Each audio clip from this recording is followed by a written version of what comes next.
Just ahead on Live at 5, one local bookstore is receiving criticism from area residents. Plus, Searcy is gearing up for tomorrow's Mad Dash. Live at 5 starts right now. From the Reynolds Center at Harding University, this is TV 16 News, Live at 5.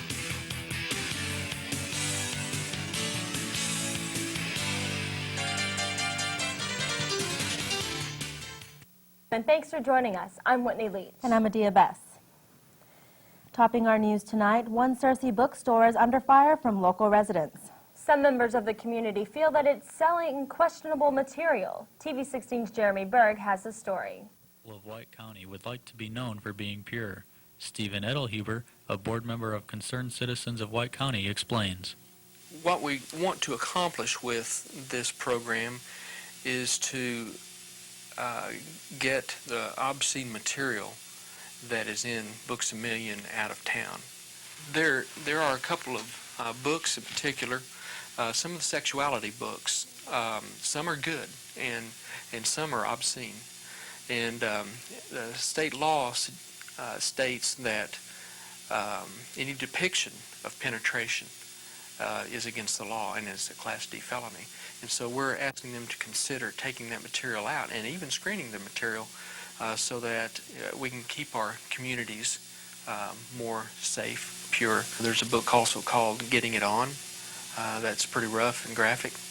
And there's a magazine that's a homosexual magazine, and that magazine is called Instinct. And it's some pretty rough stuff. We're asking them also to take any kind of homosexual material out. We printed about 10,000 of these cards, and we're asking area churches to put the cards in the hands of the people that go to church where they are. And we think that probably 2/3 of the cards will make it to Books A Million, roughly 7,500 cards. I think that's a pretty good voice of the people of White County.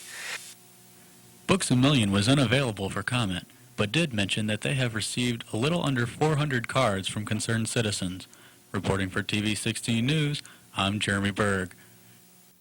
Also in our top stories, tomorrow, Searcy residents will have a special chance to help Mothers Against Drunk Driving and our city police force. TV 16's own Jordan Lundy has a preview of the events.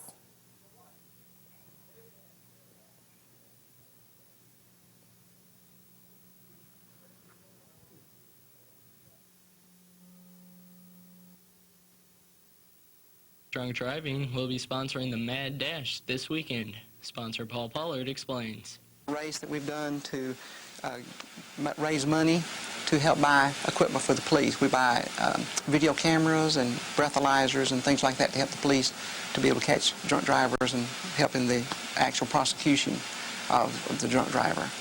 So this race will be held at the Carmichael Community Center, and it'll be this Saturday, April 28th at 8 o'clock. And we'll be starting both races at the same time and finish up at the same finish line. The Mad Dash will take place tomorrow.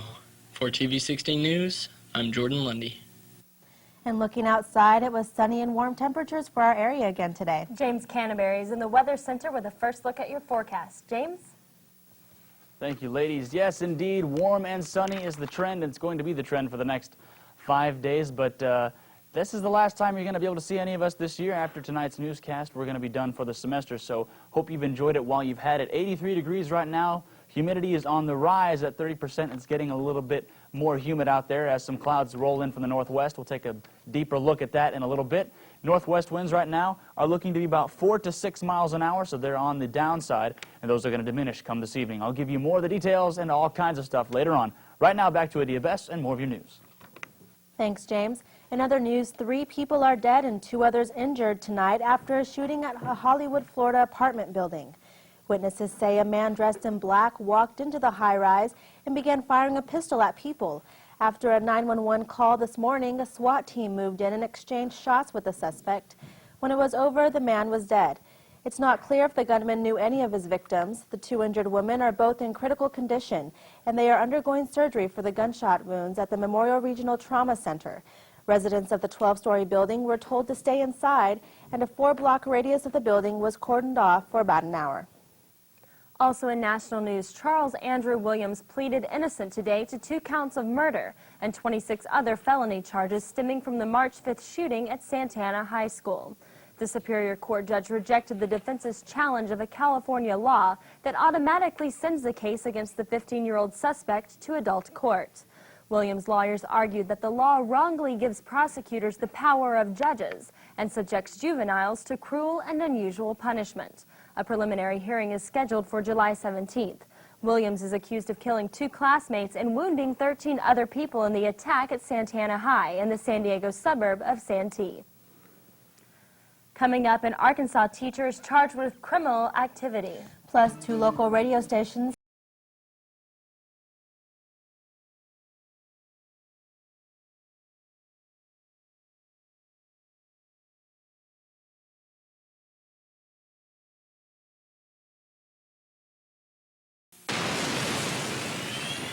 This vehicle can take you to places no other vehicle can.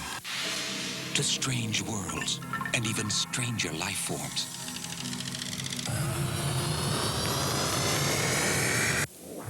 It can take you inside a human heartbeat to the innermost mysteries of life itself. It can take you to the silicon landscapes of tomorrow's supercomputers. It can even take you to a world where information travels on highways of light. This incredible vehicle can take you as far as your ability and imagination will allow. But only if you don't bail out. So stay in school. This message was brought to you by the United States Air Force because we know how far a good education can take you. As the semester winds down, most students are finishing their projects and getting ready to study for finals. But one group of Harding students is still fighting for time. TV 16's Jeremy Ritt explains.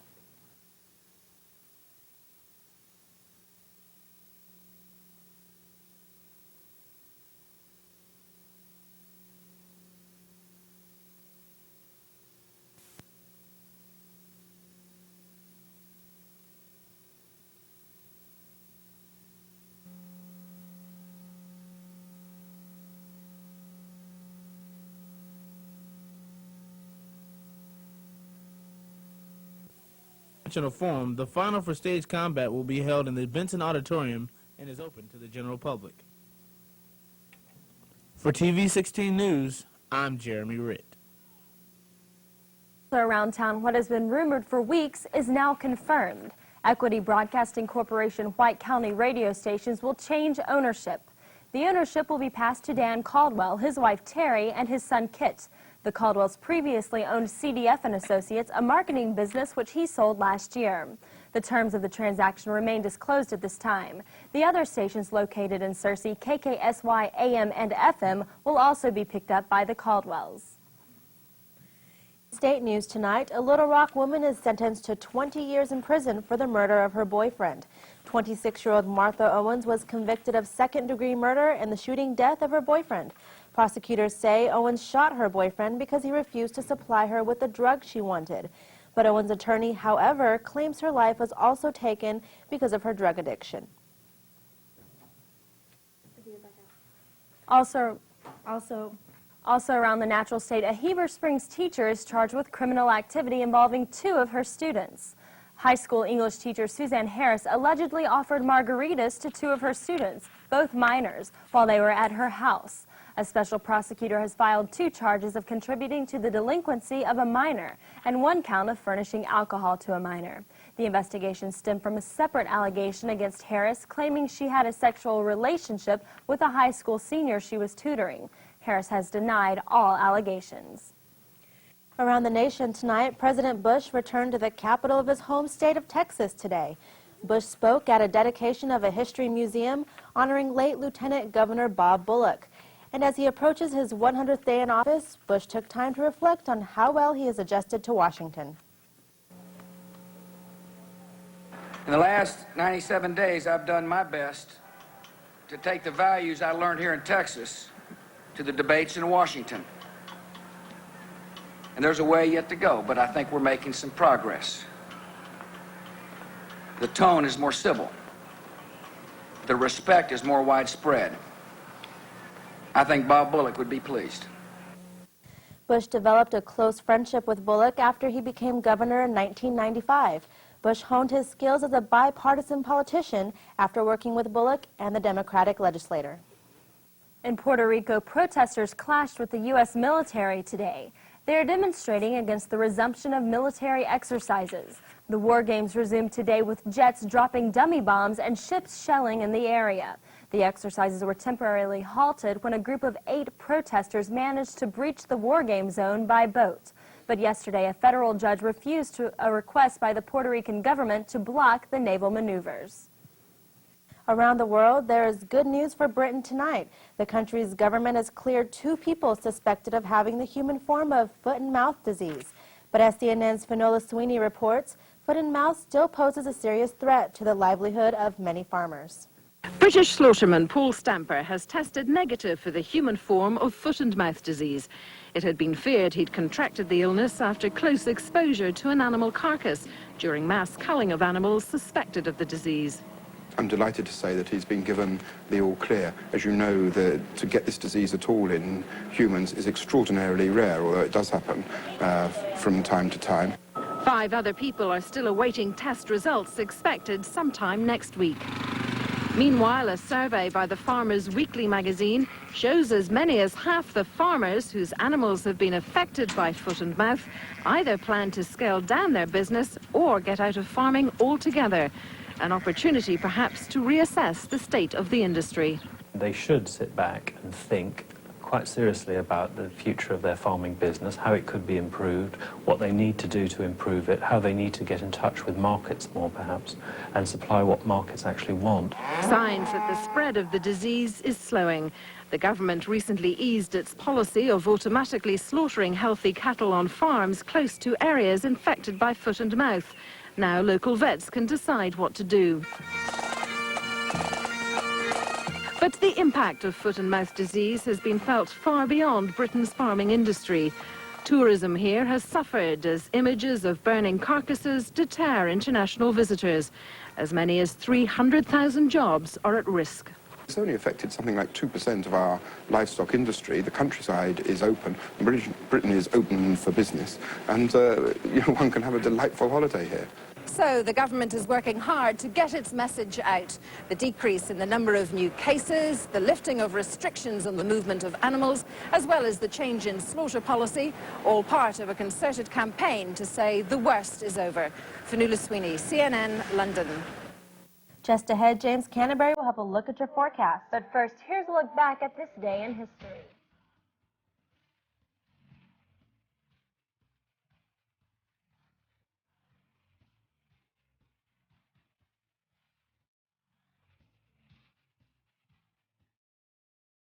Can take you as far as your ability and imagination will allow, but only if you don't bail out. Brought to you by the United States Air Force.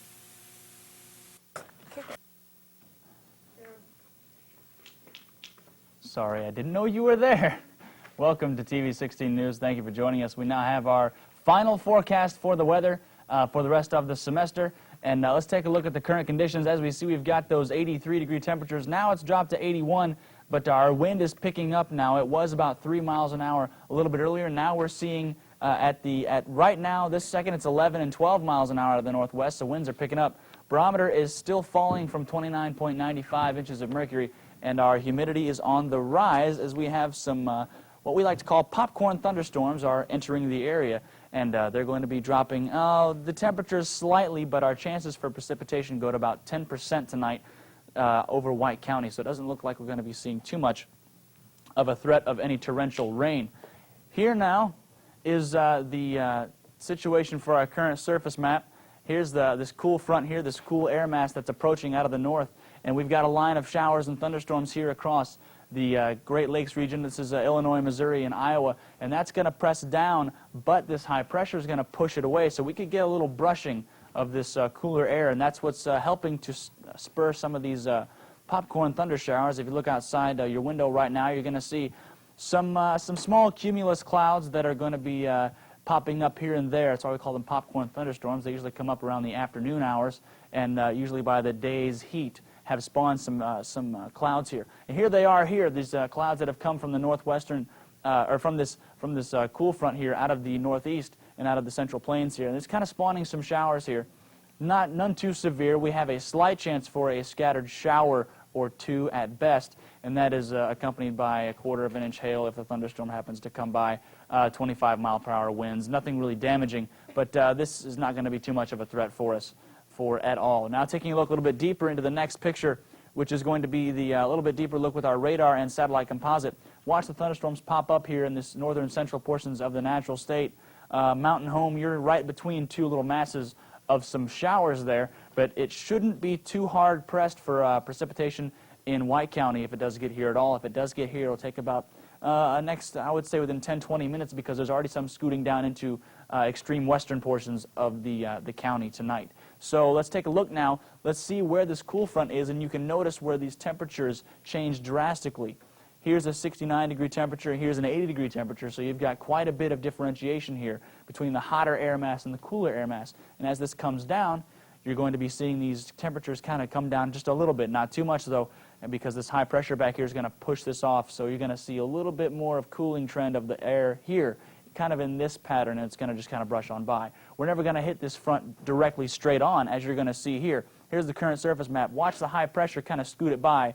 There it is. We're not really going to hit that straight on, so we're not going to be expecting any cooling temperatures to about 60s or 70s. It's going to stay pretty much 80s at most, so that's pretty much what we're looking for the current surface map, and then again for tomorrow. So tonight, partly cloudy, winds are going to be calm, 10% chance of showers, low 56 tonight.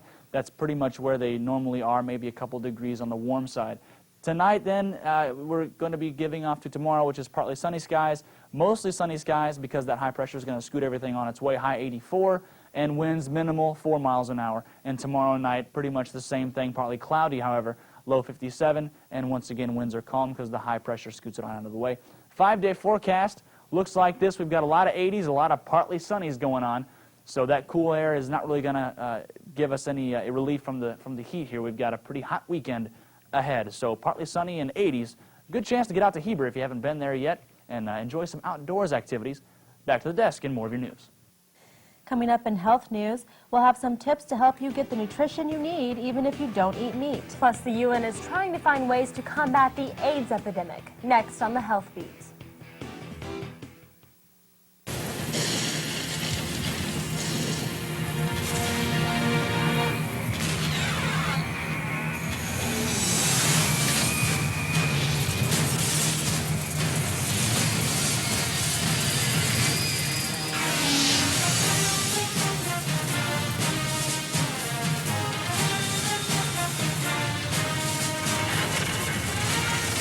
It is more than a trial by fire. It is a rite of passage, a challenge to join the elite. And if you succeed, if you can master your fear, outsmart your enemy, and never yield even to yourself, you will be changed forever. The few, the proud, the Marines. In health news tonight, getting adequate nutrition from the foods you eat is a daily challenge. And it's even harder when you eliminate meat from your diet. But as CNN's Judy Fortin reports, it's still possible to get a good nutritional balance.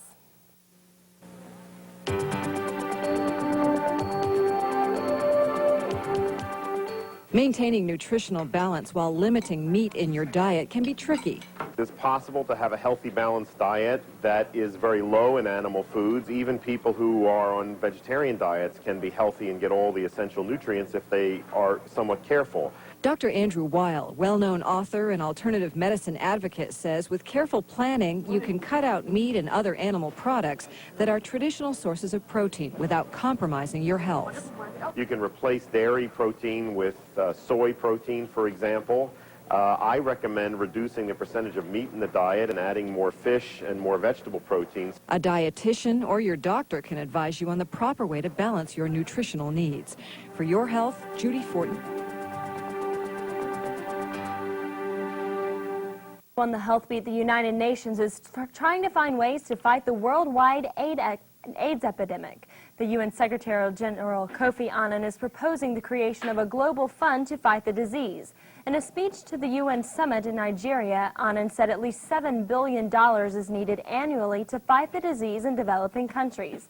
And a global healthcare fund would help fight the spread of other infectious diseases, improve healthcare systems, and provide education to people around the world. The summit is also considering a controversial proposal to produce cheap, generic AIDS drugs. But the major drug companies oppose the idea. Coming up in sports news, Harding's tennis teams are both Georgia-bound. Mace Thomas is here with a preview.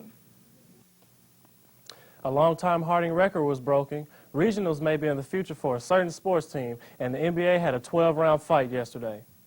Stay tuned. Sports news, it is so good, we don't know how you'll respond when it's gone.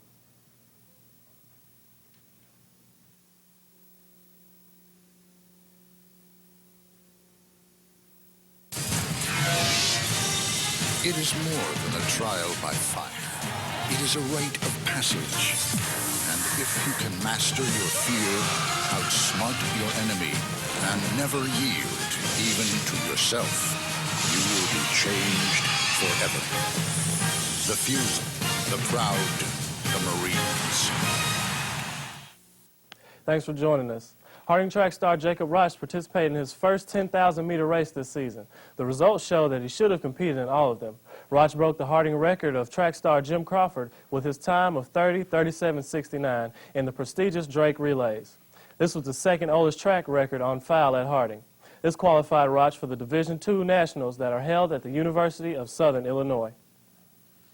The Harding men and women's tennis teams just received word from the NCAA Division II Tennis Subcommittee that they qualified for the South Region Tournament. The men's regional will be held at Valdosta State and the women's at Armstrong Atlantic State University. If either team advances, they will participate in the finals in the University of West Florida. Good luck to both of these teams. Well, in NBA action last night, there were a couple of games on the slate. Let's go to the highlights of those. Right here, Patrick Ewing was in attendance as New York took on Toronto, even though he's still not a Knick.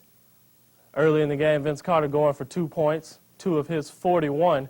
Marcus Camby right there going hard in the paint. Alvin Williams, who has stepped it up big this series, he's averaging 20 points a game, trying to keep the Raptors in it. But Vince Carter, with his showtime, right there with the block, the hustle, the rebound, and the fadeaway jumper. That's Jordan S., folks.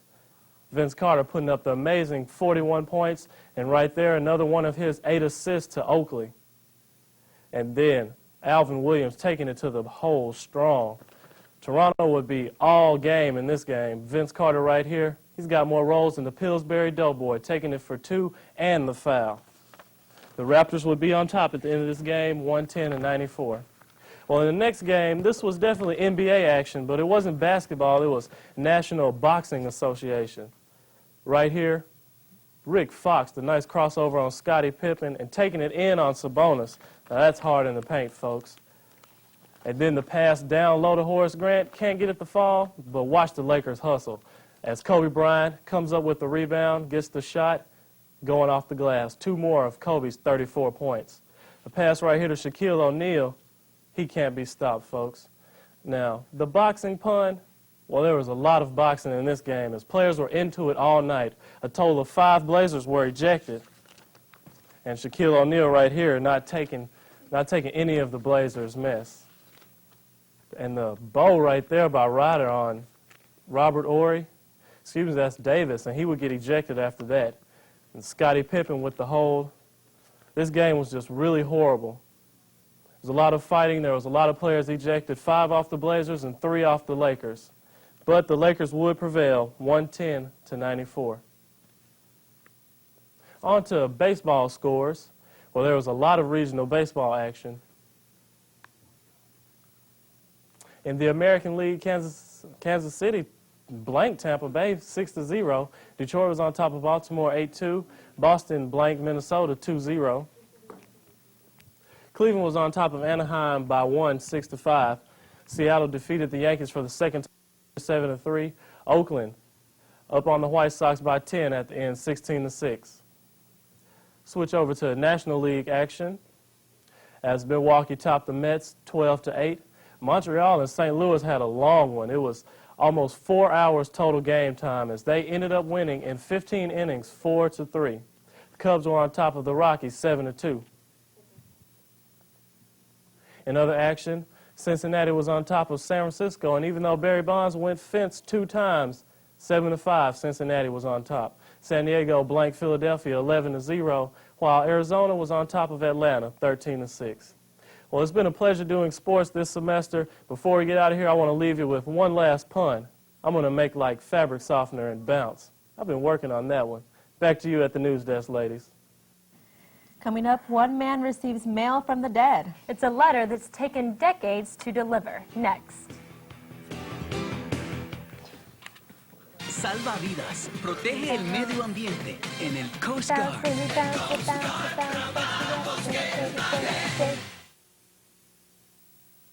Yes, welcome back to the news. Here's our last look at weather for the night. Let's take a look at the 5-day forecast before we end it out.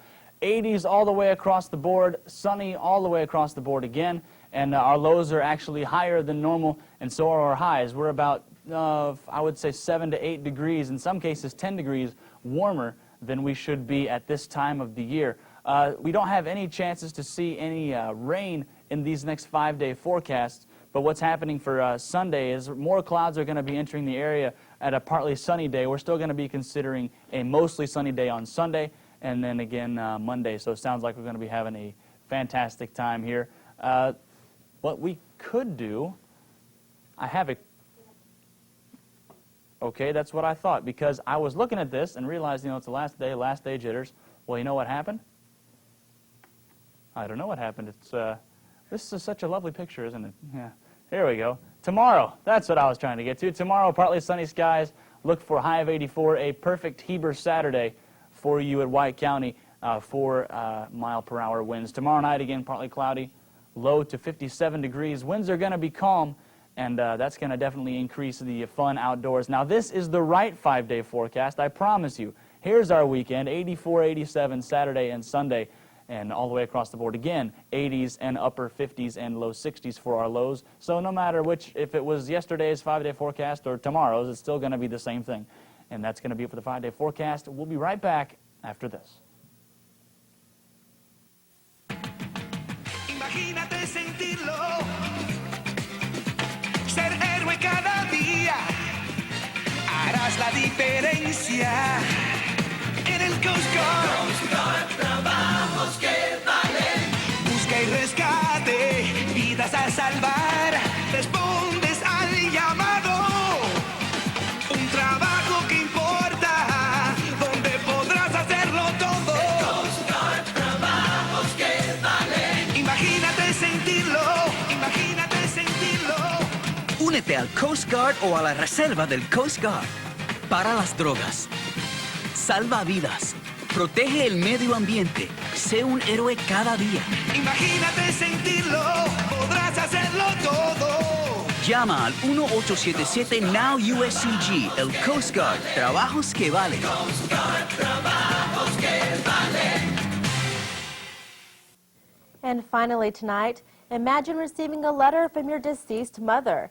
Impossible, you might say, but that's exactly what happened to a Florida man. Stoney Griffith's mother died 2 years ago, but he received this letter from her Tuesday. The note is 38 years old. Irene Griffith sent it to her son at Arkansas State College on September 11, 1962. Enclosed is a check for his $4 allowance written from a bank that's now history. The post office recently discovered the old letter and stamped it in return to sender. It returned to Griffith's childhood home, and the current owner looked up Griffith in the phone book and found him in one try. Well, this is our last newscast for the semester. It's been a great semester. I'm really glad to be able to do it again. We all going to be back next semester? Maybe, hopefully. All right.